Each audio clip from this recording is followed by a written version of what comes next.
Now the next concept that we're discussing, it says finding the selling price. Now in the first slide itself, don't bother about these boxes. They'll trouble you. Don't bother about that. Let's think logically. Remember, we went from A to B and we went from B to A in our first slide. What am I saying? I said if I had bought a pen for ₹100 and I told you that I sold it for ₹130, I asked you what is the profit percentage or the loss percentage.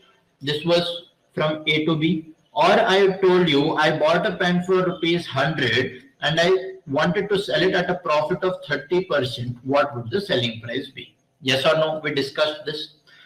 That's the same thing we're discussing in this slide. What does he say? Finding the selling price.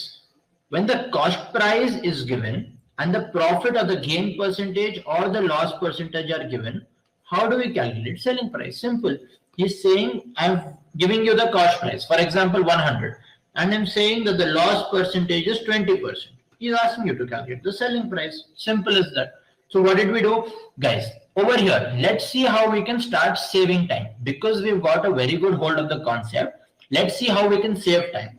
What were we doing? We did 100 rupees into loss of 20 is 20%, 20 by 100. 20 by 100 is ₹20 loss. So that means if I have a loss, the selling price would become 100 rupees minus 20. Selling price would become 80 rupees. This is what we were doing.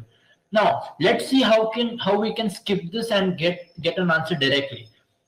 If my cost price is 100 and I have a loss of 20%, can I write it as 100 into 80 by 100? Directly, if I'm incurring a loss of 20% on 100, can I write it directly instead of finding the loss individually then subtracting it from the cost price? Can I do it directly? What am I going to get?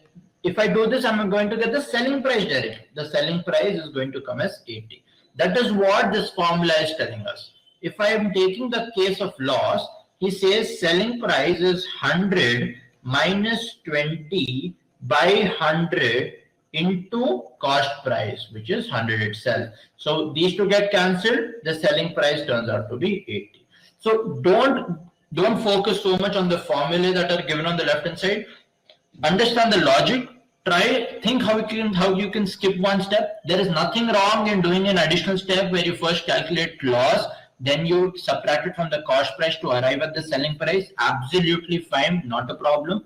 If you want to start speeding up when you're done with the drill, when you're done with the practice, this is how you can do it.